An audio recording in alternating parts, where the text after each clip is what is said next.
நடிகை ஓப்போடு ராணி மகள் ஹீரோயின் ஆகிட்டாங்க. அதுவும் யாருக்கு ஜோடி தெரியுமா?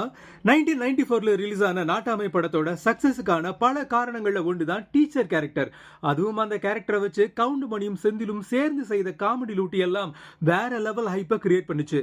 நாட்டாமை படத்தை தொடர்ந்து கர்ணா, அவ்வை சண்முகி, ஜெமினி உள்ளிட்ட படங்கள்ல நடிச்ச ராணி ஜெமினி படத்துக்கு பிறகு ஓப்போடு ராணின்னு அழைக்கப்பட்டாங்க. நீண்ட இடைவெளிக்கு பிறகு சினிமாவை விட்டுட்டு சின்ன திரையில நடிச்சாங்க. இந்த நிலையில அவருடைய மகளான தார்னிகா சினிமாவுல ஹீரோயினா அறிமுகமாகி இருக்கிற விஷயம் ட்ரெண்டிங்ல இருக்கு. அதுவும் யாருடைய படத்துல தெரியுமா?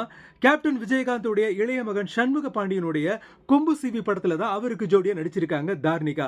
பார்க்க ரொம்ப கியூட்டா இருக்கிற தார்னிகா நிச்சயமா இப்ப இருக்கிற இளம் ஹீரோயின்களுக்கு பயங்கர டஃப் கொடுப்பாங்கன்னு பேசப்பட்டு வருது. அம்மா மாதிரி சைடு ஆர்டிஸ்டா இல்லாம முதல் படத்திலேயே ஹீரோயினா நடிக்கிற தார்னிகாவுக்கு வாழ்த்துக்களை பதிவிட்டு வர்றாங்க ரசிகர்கள். ஒரு கவர்ச்சி நடிகையுடைய மகள் ஹீரோயின் ஆகிறது ஆரோக்கியமான விஷயம்தான். ஆனா அதே சமயம் ஓவர் கவர்ச்சி காட்டி ஹீரோயின் பிராண்ட்ல இருந்து இறங்கி கவர்ச்சி நடிகையாகிட கூடாதுன்னு அக்கறையோட கமெண்ட் பண்றதும் குறிப்பிடத்தக்கது.